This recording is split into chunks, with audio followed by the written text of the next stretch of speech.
Parei de andar mundo afora. Cancelei compromissos. Estou com a minha família na aldeia Krenak, no médio Rio Doce, há quase um mês. Nossa reserva indígena está isolada. Quem estava ausente regressou, e sabemos bem qual é o risco de receber pessoas de fora. Sabemos o perigo de ter contato com pessoas assintomáticas. Estamos todos aqui e até agora não tivemos nenhuma ocorrência. A verdade é que vivemos encurralados e refugiados no nosso próprio território há muito tempo. Numa reserva de 4.000 hectares que deveria ser maior se a justiça fosse feita. E esse confinamento involuntário nos deu resiliência, nos fez mais resistentes. Como posso explicar a uma pessoa que está fechada há um mês num apartamento numa metrópole o que é o meu isolamento? Desculpe dizer isso, mas hoje eu já plantei uma árvore. Faz algum tempo que nós, na aldeia Krenak, já estávamos de luto pelo nosso Rio Doce. Não imaginava que o mundo nos traria esse outro luto. Quando os engenheiros me disseram que iriam usar tecnologia para recuperar o Rio Doce, perguntaram a minha opinião. Eu respondi: a minha sugestão é muito difícil de colocar em prática, pois teríamos de parar todas as atividades humanas que incidem sobre o corpo do rio a 100 quilômetros nas margens direita e esquerda, até que ele voltasse a ter vida. Então um deles me disse: mas isso é impossível. O mundo não pode parar. E o mundo parou. Vivemos hoje essa experiência de isolamento social como está sendo definido o confinamento, em que todas as pessoas têm de se recolher. Se durante um tempo éramos nós, os povos indígenas, que estávamos ameaçados da ruptura ou da extinção no sentido da nossa vida, hoje estamos todos diante da iminência de a Terra não suportar mais a nossa demanda. Assistimos a uma tragédia de gente morrendo em diferentes lugares do planeta, a ponto de, na Itália, corpos serem transportados para incineração em caminhões. Essa dor talvez ajude as pessoas a responder se somos de fato uma humanidade. Nós nos acostumamos com essa ideia, que foi naturalizada, mas ninguém mais presta atenção no verdadeiro sentido do que é ser humano. É como se tivesse várias crianças brincando e, por imaginar essa fantasia de infância, continuassem a brincar por tempo indeterminado. Só que viramos adultos, estamos devastando o planeta, cavando um fosso gigantesco de desigualdade entre povos e sociedades. De modo de que há uma sub-humanidade que vive numa grande miséria, sem chance de sair dela. E isso também foi naturalizado. O presidente da República disse outro dia que brasileiros mergulham no esgoto e nada acontece. O que vemos nesse homem é o exercício da necropolítica, uma decisão de morte. É uma mentalidade doente que está dominando o mundo. E temos agora esse vírus, um organismo do planeta, respondendo a esse pensamento doentio dos humanos com um ataque à forma de vida insustentável que adotamos por livre escolha. Essa fantástica liberdade que todos adoram reivindicar, mas ninguém se pergunta qual é o seu preço. Esse vírus está discriminando a humanidade. Basta olhar em volta. O melão de São Caetano continua a crescer aqui do lado de casa. A natureza segue. O vírus não mata pássaros, ursos, nenhum outro ser, apenas humanos. Quem está em pânico são os povos humanos e seu mundo artificial, seu mundo de funcionamento que entrou em crise. É terrível o que está acontecendo. Mas a sociedade precisa entender que não somos o sal da terra. Temos que abandonar o antropocentrismo. Há muita vida além da gente e não fazemos falta para a biodiversidade. Muito pelo contrário. Desde pequenos, Aprendemos que há listas de espécies em extinção. Enquanto essas listas aumentam, os humanos proliferam, destruindo florestas, rios, animais. Somos piores que a Covid-19. Esse pacote chamado de humanidade vai sendo descolado de maneira absoluta desse organismo que é a Terra, vivendo numa abstração civilizatória que suprime a diversidade, nega a pluralidade das formas de vida, de existência e de hábitos. Os únicos núcleos que ainda consideram que precisam se manter agarrados nessa terra são aqueles que ficaram meio esquecidos pelas bordas do planeta, nas margens dos rios, nas beiras dos oceanos, na África, na Ásia ou na América Latina. Esta é a subhumanidade, os caiçaras, os indígenas, os quilombolas, os aborígenes. Existe então uma humanidade que integra um clube seleto que não aceita novos sócios. E uma camada mais rústica e orgânica, uma subhumanidade que fica agarrada na terra. Eu não me sinto parte dessa humanidade, eu me sinto excluído dela. Fomos durante muito tempo embalados com a história de que somos a humanidade e nos alienamos desse organismo de que somos parte, a Terra. Passamos a pensar que ela é uma coisa e nós outra, a Terra e a humanidade. Eu não percebo que exista algo que não seja a natureza. Tudo é natureza. O cosmos é a natureza. Tudo o que eu consigo pensar é a natureza. Nós, a humanidade, vamos viver em ambientes artificiais produzidos pelas grandes corporações que são os donos da grana. Agora, esse organismo, o vírus, parece ter se cansado da gente. Parece querer se divorciar da gente, como a humanidade quis se divorciar da natureza. Ele está querendo nos desligar, tirando o nosso oxigênio.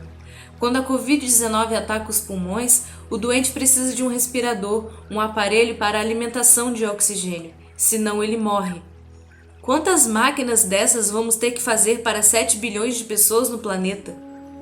A nossa mãe, a Terra, nos dá de graça o oxigênio, nos põe para dormir, nos desperta de manhã com o sol, deixa os pássaros cantar, as correntezas e as brisas se moverem, cria esse mundo maravilhoso para compartilhar. E o que a gente faz com ele?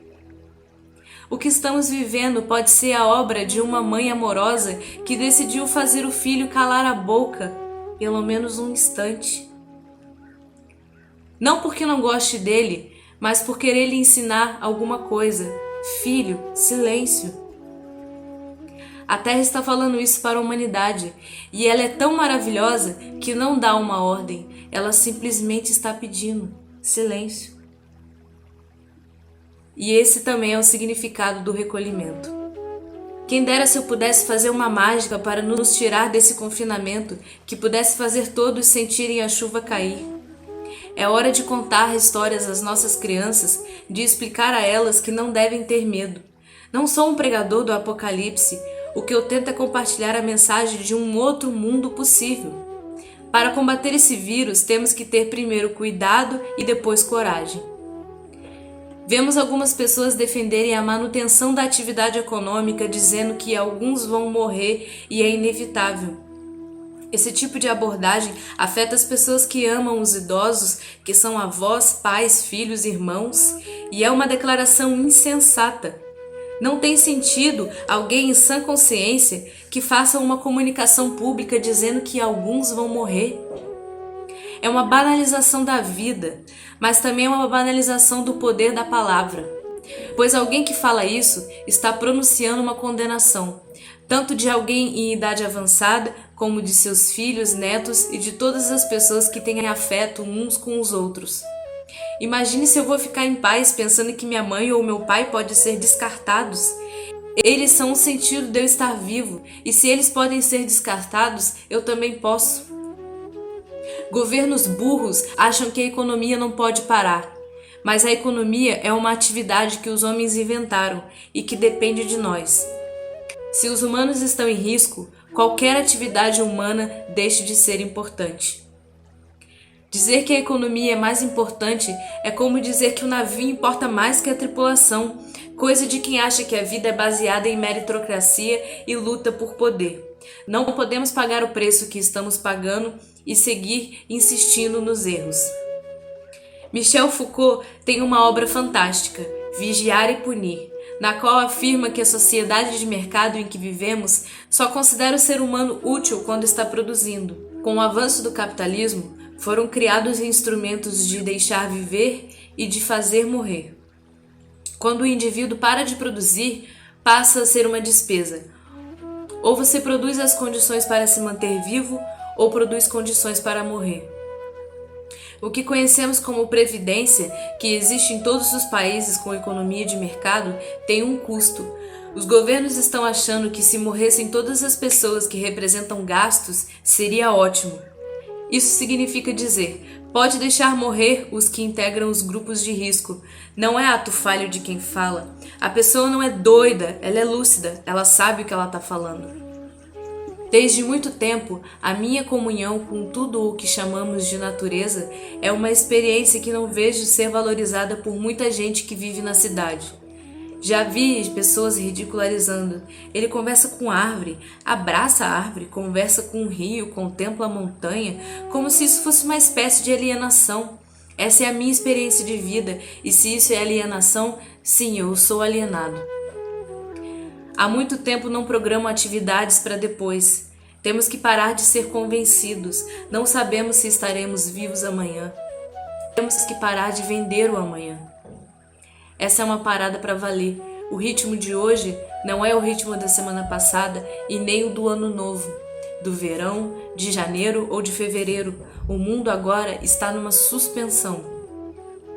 Eu não sei se vamos sair dessa experiência da mesma maneira que entramos. É como um anzol nos puxando para a consciência, um tranco para olharmos o que realmente importa. Temos muita gente que suspendeu projetos e atividades. As pessoas acham que basta mudar o calendário. Quem está apenas adiando o compromisso como se tudo fosse voltar ao normal, ainda está vivendo no passado. O futuro é aqui e agora. Pode não haver o ano que vem, ninguém escapa, nem aquelas pessoas saindo do carro importado para mandar o seu empregado voltar ao trabalho. Se o vírus pegá-los, eles podem morrer, igual a todos nós, com ou sem Land Rover. As cidades são sorvedouros de energia. Se faltar eletricidade, as pessoas morrem fechadas em seus apartamentos, sem conseguir descer. Não tivemos capacidade crítica de pensar as consequências de uma crise sanitária nos grandes centros urbanos. E preciso confessar que tenho dó de quem vive nessas metrópoles. Muitas pessoas vivem sozinhas nesses centros. Deixamos de ser sociais porque estamos num local com mais de 2 milhões de pessoas. Em artigo que li na pandemia, o sociólogo italiano Domenico De Masi cita a obra profética A Peste, de Albert Camus. A peste pode vir e ir embora sem que o coração do homem seja modificado. Ele cita um trecho inteiro do romance em que o personagem diz algo assim: o bacilo que trouxe aquela mortandade, que parece que tinha sido dominado, podia continuar oculto em alguma dobra, algum corrimão, janela, poltrona, só esperando um dia, infortúnio ou lição aos homens. A peste acordará seus ratos para mandá-los morrer numa cidade feliz. Tomara que não voltemos à normalidade, pois se voltarmos é porque não valeu a morte de milhares de pessoas no mundo inteiro. Depois disso tudo, as pessoas não vão querer disputar de novo o seu oxigênio com dezenas de colegas num espaço pequeno de trabalho. As mudanças já estão em gestação. Não faz sentido que para trabalhar uma mulher tenha que deixar seus filhos com outra pessoa. Não podemos voltar àquele ritmo, ligar todos os carros, todas as máquinas ao mesmo tempo. Seria como se converter ao negacionismo. Aceitar que a Terra é plana e que devemos seguir nos devorando. Aí sim, teremos provado que a humanidade é uma mentira.